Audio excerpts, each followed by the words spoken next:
Hello. About 100 years ago, the discipline of philosophy seemed split into two main camps. One is known today as the Analytic school, the other as the Continental.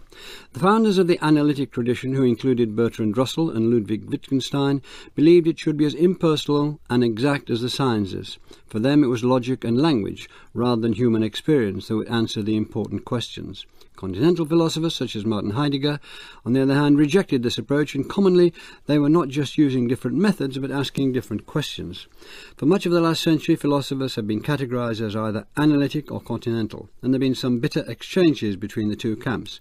But what are the differences between them? How deep a divide really exists, and could the two traditions ever reunite? With me to discuss the continental analytic split are Stephen Mulhall, Professor of Philosophy at New College, University of Oxford, Beatrice Hahn-Pyle, Professor of Philosophy at the University of Essex, and Hans-Johann Glock, Professor of Philosophy at the University of Zurich.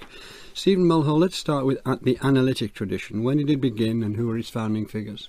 It began in the early decades of the 20th century in Cambridge, when Bertrand Russell and Ludwig Wittgenstein put to very creative philosophical use a revolution in logic that was, in effect, brought about by the work of Gottlob Frege, a German. And it really was a revolutionary development in logic. The tools that Frege came up with allowed logicians to clarify and provide a sort of formal presentation of much more complex forms of reasoning and much more of the internal logical complexity of the propositions that we use in reasoning. Can you give us a taste of what that was? Well, For a long time before Frege, logic was built around a basically sort of Aristotelian model where subject-predicate structure, which was very close to the ordinary surface grammar of language, was taken to be the main model for logical structure.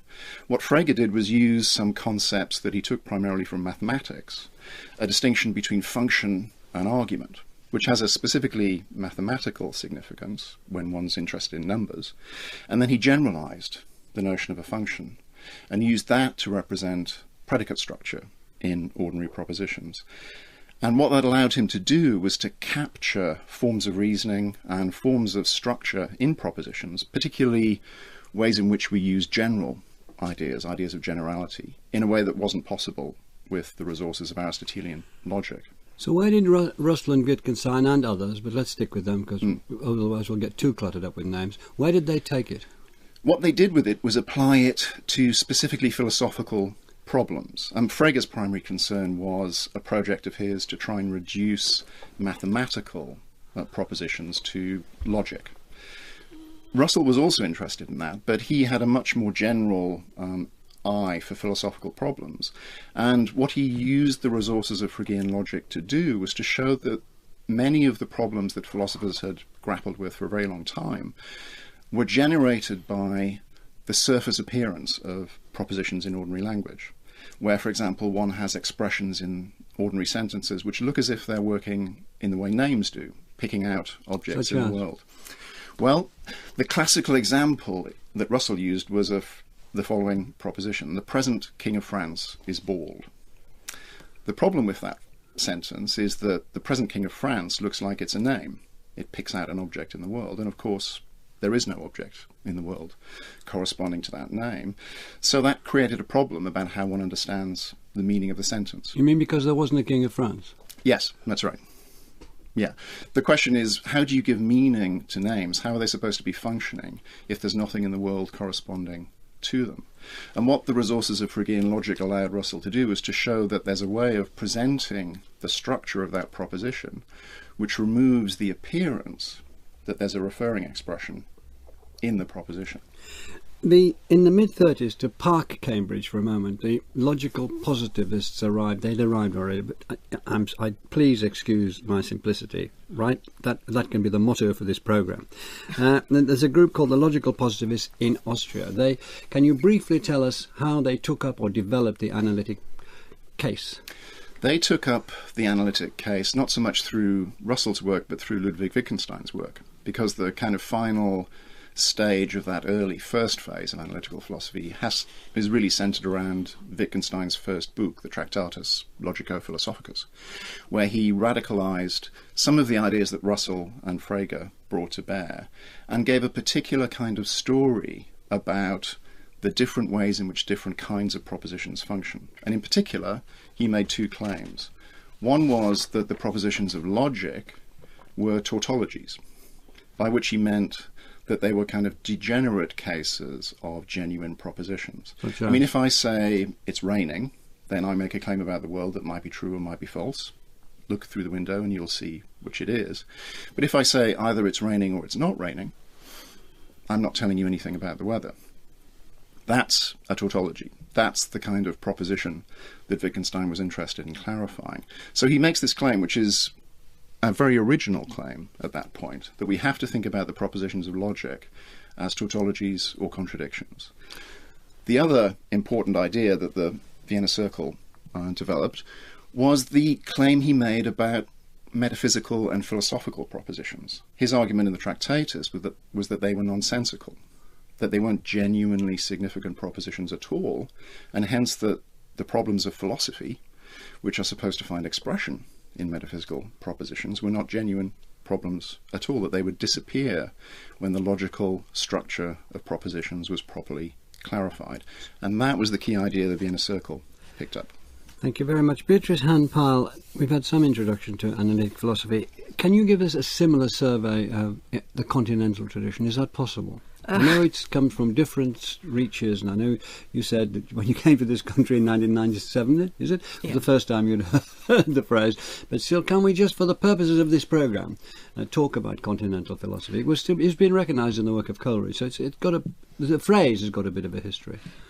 Yes. Well, early proponents of Continental philosophy would be people like Hegel, Nietzsche, Schopenhauer, or Marx, and for the 19th century, and Husserl, for example, for the early part of the 20th century, and then people like Heidegger, like Sartre, and later on post-structuralist thinkers like Derrida, like Foucault, like Deleuze, and so forth. So it's a very, very wide tradition, or well, if it can be called a tradition, because one important thing to note, I think, is that the people I mentioned before, Hegel, Nietzsche, Schopenhauer, etc., none of them thought that they were doing Continental philosophy, because Continental is a term that was used roughly in the 1950s by analytic philosophers to refer to the sort of philosophy they didn't want. So there is something very retrospective about talking about Continental philosophy in general. And precisely for that reason, it's very, very difficult to give a unified definition, because there never was a continental program, so to speak, or a continental idea of philosophy that people would have rallied to and they would have tried to develop around it. So if I try to give a very wide characterization, but anything I say, somebody could point to someone and say, look, that doesn't apply to that person. So it's a real minefield. So it's more of individuals than a school, whereas the analytical philosophers became in Austria a school, and they were a group at least in this country. And then yes, I think that's fair to say. But quite often people tend to say that one of the distinctive features of at least some Continental philosophers is that they're interested in what Schopenhauer called the problem of existence, and that what this is trying to capture is the core intuition that it's very hard to be a human being, and at least for two reasons. One is that we're finite, so we're born, we die, we're faced with suffering, with loss, all these things. So we're faced with constraints which are inescapable and which are perceived as painful. And the other is that we are aware of this, which of course makes things worse. So it's this combination between finitude and self-awareness, or awareness of finitude, that gives rise to questions which simply do not arise for other animals, such as what's the meaning of life, why is there suffering, why is beauty important, what sort of person should I be? All these questions which can be roughly gathered under the umbrella of existential. And many Continental philosophers were interested in these. And to say that they were existential, or they are existential, One way to cash this out is to say, well, it's not the sort of question that are best looked at from a detached third-person point of view, as if a problem of existence was something like a mathematical problem. The thought is that if you understand the problem of existence in a theoretical way, you've already somehow failed to understand it. You have to feel this first-person involvement with it, which is certainly true of people like Schopenhauer, Nietzsche, and so forth. So in relation to, that brings me to the methods, and here it's even worse. But I'll try and pick out maybe three aspects. One is that generally continental philosophy is hermeneutic in approach, and contextualist. So the thought is that the primary job of a philosopher is to understand a problem rather than dissolving it through logical analysis, for example, or providing causal explanations to it. And to understand a problem means to look at its various aspects, its ramifications, its historical conditions, and take all that into account in the sort of answer you're trying to give. So just to give a very brief example, when Nietzsche asked the question of the meaning of life, he didn't do that in a timeless, perennial fashion. He linked that to a very specific phenomenon, the rise of nihilism, the devaluation of the highest values, a place, Germany, a time, at the end of the 19th century, and the sort of solution he tried to find for it was incorporating all these factors. So, hermeneutic, contextualist, possibly a second common feature is the rejection of a thought that the methods of the natural sciences are the most appropriate to settle existential issues. And here, the thought is certainly not that the sciences are wrong or that they're useless or anything like that, but it's more that, although they may help, existential issues are not settled by empirical facts. And so I'll give you another example. If you try to understand what anxiety is or depression, well, it may help to know facts about the neurophysiology of the brain, and in particular it may explain why some people are depressed if they have a serotonin imbalance, for example. But what it won't tell you is what it feels like to be depressed, or what it means to the depressed person that they are depressed, and so forth. And these are the sort of issues that continental philosophers, at least some of them, would try to understand. And one final common aspect, if one can talk about these things, I think it's fair to say that most continental philosophers are also, to some extent, social critics. And it's easy to understand if you're going to ask questions such as why is there suffering, and so forth. Well, you're bound to look at societal conditions that either emphasize or decrease the phenomenon. And if you happen to find, like Nietzsche did, for example, that we live in a society that makes certain existential issues worse, then in the way you analyze the problem and the answers you try to make, you will come up with a criticism of certain aspects of societal life and suggestions for improvement. Well, thank you very much. Having started with such a disclaimer that my heart sank, you ended with this wonderful portrait. Well, so we know where we are. That's where Hans-Johann Glock. Now, do you want to take that on? Do you want to talk a bit more about the continental philosophy? Why and the analytic? Can we talk about why they were at each other? Why they didn't say, well, you go your way, I'll go mine? Well, the first thing to mention is that while the label analytic philosophy is accurate, at least for the early members of the tradition who all try to analyze statements or concepts, the label continental philosophy is a complete misnomer. And the most important point here is that many of the pioneers of analytic philosophy, the movement with which continental philosophy is supposed to contrast, came from the continent of Europe. In fact, the label analytic philosophy was first used by American philosophers in the 1930s to refer to a phenomenon that they regarded explicitly as European. Now, most analytic philosophers were driven out by fascism from the continent of Europe. And they went to here or to America. Exactly. And, the label continental philosophy then came up in the 1950s used by British philosophers. They still regarded themselves as European, believe it or not, but they realized that what they were doing was very different from current movements in France and Germany, and therefore they hit upon the label Continental philosophy to refer to the movements they disliked very intensely. So we can start there. At least we've got your grip Indeed. on it, is that they did use the term, and it was about movements they dislike. It's not a bad starting point if you're defining another movement to take the one you dislike to define yourself against, is it? Well, I mean, as I said, the label is a misnomer. It was not universally used as a term of abuse. In fact, the label was institutionalized, ironically enough, in the 1960s in North America by people who were craving continental philosophy, in inverted commas. There was a clamoring for courses on, Nietzsche, Heidegger, Sartre, Gadamer, Derrida, and often these courses included, continental in their names, and so from a term of abuse, it had been turned into, the label of a recognized academic field. Well, I'm enjoying this, but I don't think we're taking the argument forward very much. There is a distinction made in the papers that I've read from all three of you and the bits I've read about it, that somewhere or other there is a distinction here that we can talk about. Now, can you just describe, from your point of view, what if I'm not talking about which nation, it seems to be less a national thing than an individual thing. The Austrians moved to America, therefore the Americans, all that's fine, right? But what are the distinctions that matter? If there are any, if there aren't, we can.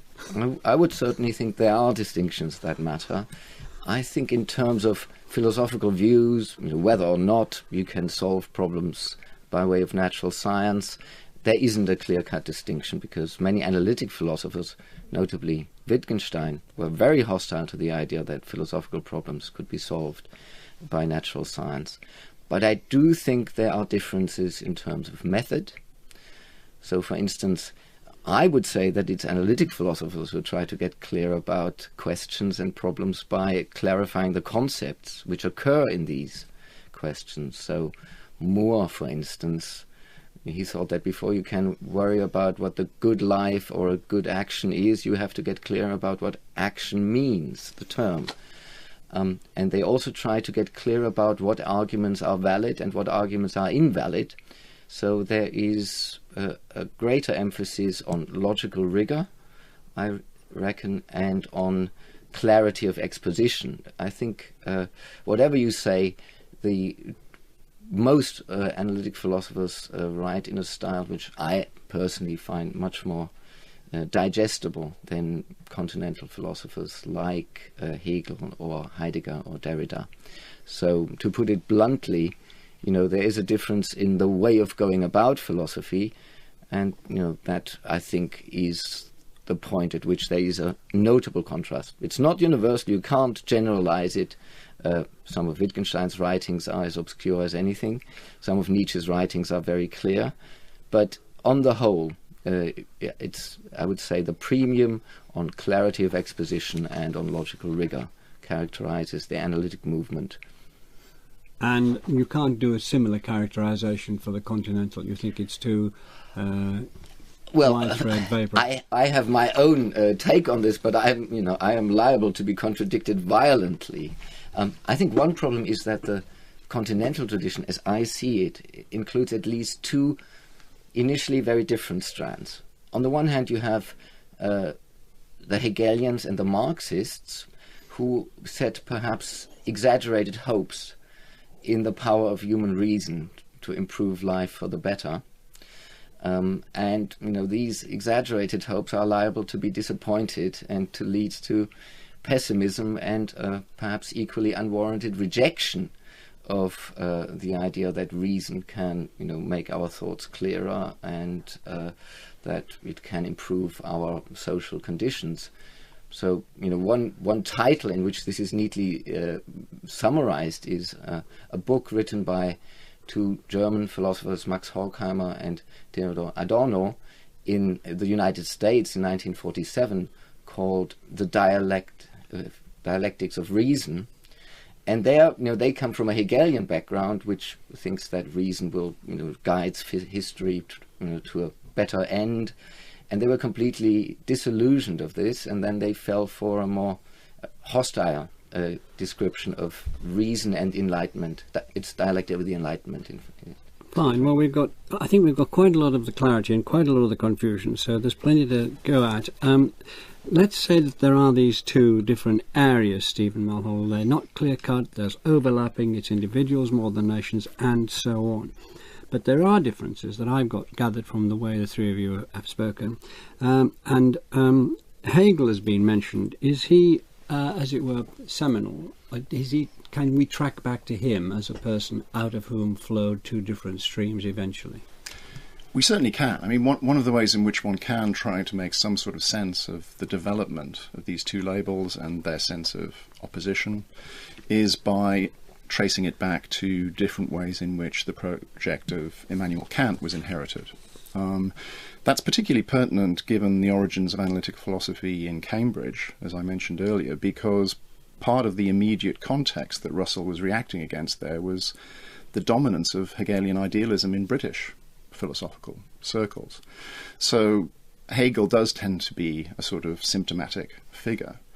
And what happened in Germany very soon after Kant completed his critical project was a whole series of critical engagements with his project, which culminated in Hegel's project.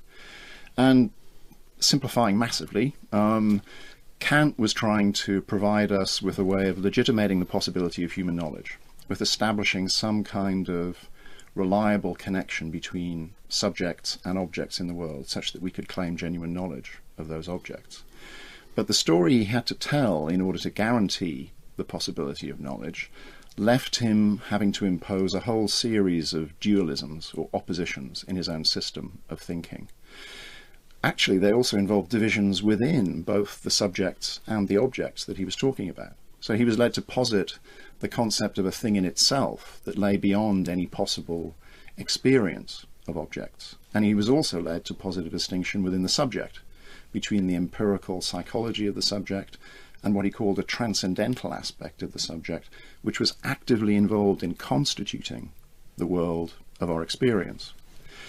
And the German idealists, Fichte, Schelling, and then Hegel, were fundamentally concerned to try to overcome those dualisms, to find a way of telling a story about the development of human consciousness and spirit in such a way that the subject wasn't constrained or conditioned by limits that they couldn't make any rational sense of. So what you got was a story about the subject overcoming those oppositions essentially through the process of history and the development of culture. So that's where you get at least one origin of the connection with social criticism or praxis that Beatrice was mentioning earlier, because now rationality is not just a capacity of the individual consciousness, it's something that finds expression in community life, in the way cultures develop and structure their existence, in the course of history. So it's a conception of the Enlightenment as a project which has a fundamentally social dimension. Coming back to Beatrice Handpile, is Nietzsche seen as another possible godfather to these movements? You mentioned him in your opening remarks. Yes, I did. Well, he's probably certainly one of the founding figures, if there's such a thing. It's not a very good expression for say a reference point for the Continental tradition. And in relation to what Stephen was saying, I think that he was one of the first to really cast doubt about, Hegelian optimism, about the possibility for freedom and reason to be realized through historical forms. And when he looked at the situation in Germany at his time, what he saw was very different.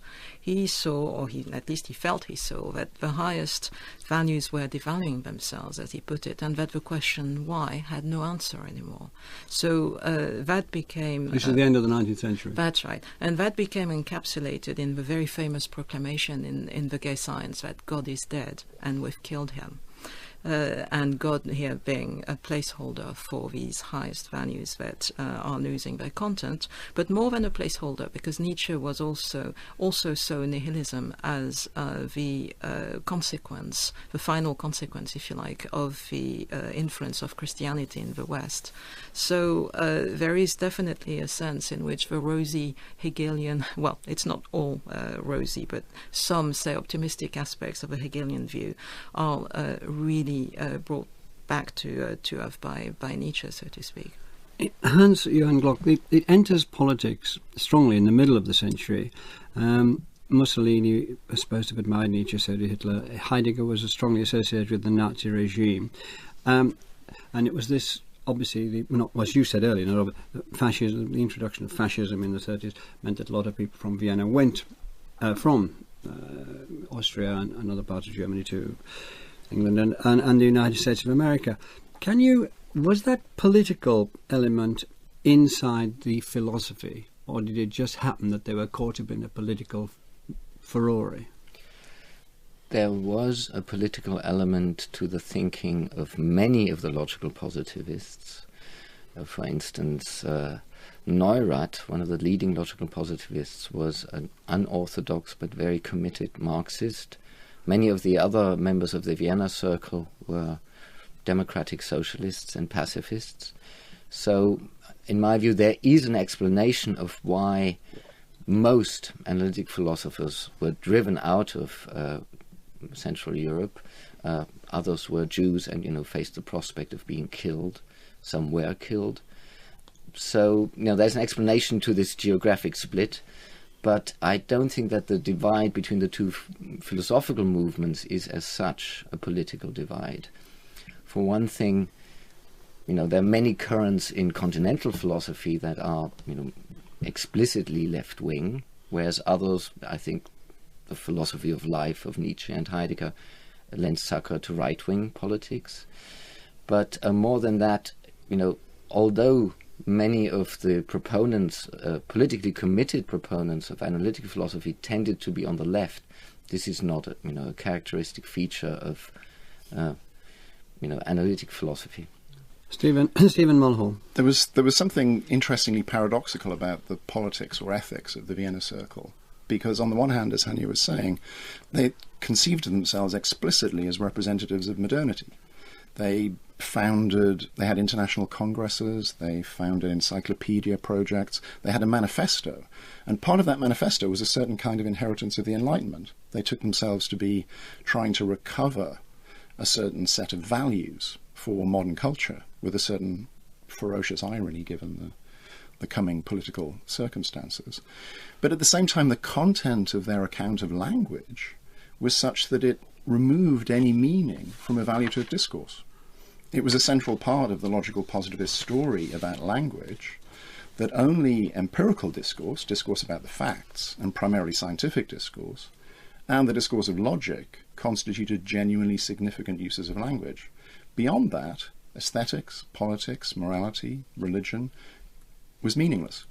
The core idea as it was transported into the UK and America was that of emotivism, the idea that moral discourse functions primarily as the expression of states of approval or disapproval, subjective feeling. So on the one hand, you have a kind of very substantial cultural and political manifesto that they wanted to implement. On the other hand, they tell a story about language in which, as it were, the vocabulary one needs to use to articulate such ideas is empty. Hans-Johan, you want to come in again? Can briefly, because I want to go across to Beatrice. Up to you. Well, I would agree with the fact that there are certain inconsistencies in the position of the Vienna Circle, to the extent that they couldn't provide a philosophical justification for their ethical and political stances. But there I'd have to say that this is not characteristic of analytic philosophy as such. I mean, after World War II, there were many positions carefully developed within the analytic tradition that try to show precisely what parts of ethical questions we can resolve in a rational fashion by way of argument, and what parts will just rest on fundamental convictions and attitudes, and therefore you just have to agree to disagree on some fundamental assumptions. Beatrice Handpile, a seminal text, I'm told, in the Continental tradition is Heidegger's Being and Time, first published in 1927. Why is that so important? People are still debating that now, but I think if I had to pick out one thing, I'd say that it's because that's the first time really that anyone proposed a phenomenology of the everyday which reversed the traditional primacy of the theoretical over the practical. So to give a bit more content to this, traditionally philosophers have tended to focus on objects, say ideal objects like Plato's forms, or empirical objects like tables and chairs, or conceptual objects, and they've asked all sorts of questions about these objects, what their ontological status is, whether they're real, whether they're imaginary, what sort of properties they have, and so forth. And Heidegger's thought was that, yes, all these questions are very well worth pursuing, but the existence of a world of objects, so to speak, is predicated on a more primary layer of engagement with the world, which is not reflective and which does not work through interaction with objects. To give you a very practical example, I got this microphone in front of me. That's a physical object, and without it, no one outside of this room could hear me. But until I said that, the microphone as a physical object was just not part of my world, because even though I was adjusting my position, my voice, etc., to suit it, but that's because my world was or is organized by my activity, what I do, in this case talking to you, trying to say things that make sense. And that's also what determines what is relevant and irrelevant in my environment. So not having competing noises is relevant. Whether the light is good isn't relevant. So the thought is that prior, if you like, to this explicit engagement with objects, we have this non-reflective, practical interaction with the world. And it's out of that, so to speak, that the world of object emerges. But the main task of phenomenology, certainly, is to try to describe and understand this primary engagement with the world. Stephen Mulhall, can I push in another direction slightly? One of the criticisms that's been levelled against analytic philosophy is that it's devoid of ethics and politics. I'm putting it strongly, but there you are. Well, I think there are various ways in which that's just mistaken. I mean, first of all, the story I was telling about the Vienna Circle makes it clear just how politically and morally committed those philosophers were. Secondly, Hanyo is absolutely right that in later stages of the development of the analytical tradition, one gets progressively more sophisticated accounts of the way in which ethical and political and aesthetic aspects of language. So how are they not function. going into the Continental tradition with that? How are they not sort of one circle intersecting with another circle here? Really. This is why the problem with the opposition will keep on recurring in this discussion. I mean, it's taken us a long time just to get even the basic elements of analytical philosophy as a relatively distinct school on the table.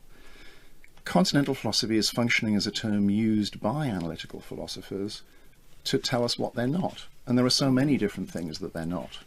But we're not going to be able to capture that by saying, look, there's an interest in, say, ethics and politics in the Continental traditions that is absent in analytical philosophy, because there's a lot of very good, sophisticated work being done on the analytic side, particularly nowadays, in the areas of politics and morality.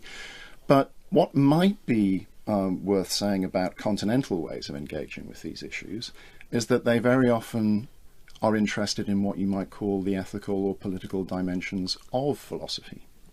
Not what philosophers say about ethics and politics, but rather what the ethical or political significance of the things philosophers say about the world might be. So, for example, Nietzsche, just to go back to him for a moment, is one of those continental philosophers who is basically a very suspicious interpreter of the tradition of philosophy. He finds lots of ways in which the way philosophers talk about apparently abstract matters like epistemology, ontology, and so on, to be deeply informed by a system of values. He thinks, for example, it's not just that the modern world is deeply structured by Christian conceptions of the world when we think about morality and religion. He thinks that the way philosophy goes about its business is just as much informed by these systems of values, because philosophers tend to want to privilege the abstract and the a priori and the conceptual over the material and the physical. So you get a privileging of certain aspects of experience and reality. So if one were a suspicious Nietzschean interpreter of analytical philosophy, what one would tend to focus upon is the fundamental idea that the resources of Freudian logic are capable of clarifying the underlying structure of most of the significant aspects. Hans-Johann Glock, before this drift or split, I don't quite know what to call it now. Anyway, this division, if we can use a brutal term as that, took place. There existed what might be called traditional philosophy. Where did that stand with these two groups?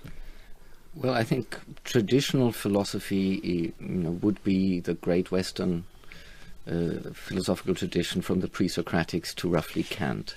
He is important because he is the last figure who is part of the canon of both continental and analytic philosophy. And he's also important to a phenomenon which I've called traditionalist philosophy. It's a widely shared prejudice among Anglo-Americans that most academic philosophers working on the continent of Europe today are what they would call continental philosophers. But that's wrong. For one thing, analytic philosophy is probably now the single most important movement, even on the continent. But on the other thing, most academic philosophers on the continent don't do, Derrida or Deleuze. They are just studying texts and, writing histories of philosophy. But I'll come to you in a moment, Beatrice, but can I go back to my original question? Where does traditional philosophy, you mentioned pre-Socratic to Kant, or we're talking about Plato right through Descartes, where does that fit in? Well, it is the starting point. I mean, I think the starting point for the split, if I were to put it brutally, is Kant. I mean, Kant realized that the revolutionary developments of the natural sciences really put pressure on philosophy to legitimize its existence as a fundamental autonomous subject. And then there are three ways to go here. Perhaps not if you wave me off. No, I'm not waving you off. I'm just, that gesture, which is meaningless, sort of says, if you can do three ways briskly, that would be great. Okay. We haven't got much time left. So Kant thought that, there was a way of showing that philosophy was a non-empirical discipline, which in some sense, provides foundations to science and human experience. The second way is to go the way of naturalism, as it's called, and to insist that insofar as there is any respectable philosophy, it better be part of natural science. This is the view propounded by the American philosopher Quine in particular. And a third option, which I would say underlies a lot of continental philosophy, so-called, is the idea that philosophy should give up its claim to be a strictly academic discipline, that it's more a contribution to belles lettres and is in fact closer to poetry than to academic discursive writing. And so there's a certain playfulness, and there's therefore a certain freedom from, perhaps the unduly strict standards of science and logic. Well, it was worth waiting for. Thank you very much. Beatrice, Ladies Anne Pyle, you were going to come in there. Oh, right. Okay, well, I just wanted to emphasize one of the things that Hanyo said before, namely that continental philosophy is not dominant on the continent, which may come as a surprise. That's just another case of, the categorical mistake, using a geographical category to refer to a type of philosophy. But indeed, when I came to this country in 1997, and first time I heard of the term was when my colleagues asked me where I stood on the continental analytic debate, and I'd managed to live 35 years in France without, having ever to take a stand on that debate. If you look at French universities now, there aren't that many in which you'll be able to study, say, the second half of the 20th century continental thinkers. So it really, there's so much that is mythical about the notion, and it doesn't even, have a home on the continent. But so before this subject disappears deep into the ocean, Stephen, can you tell us the state of it now? I mean, it seems that everybody is now, or most people are now, trained in and pursuing what we could call analytic philosophy. I'm still not quite clear how it links up with Plato and Descartes and so on, but still, I don't think there's time for that. Well, okay. The state of play is that matters are a great deal more diverse than they were in the first half of the 20th century.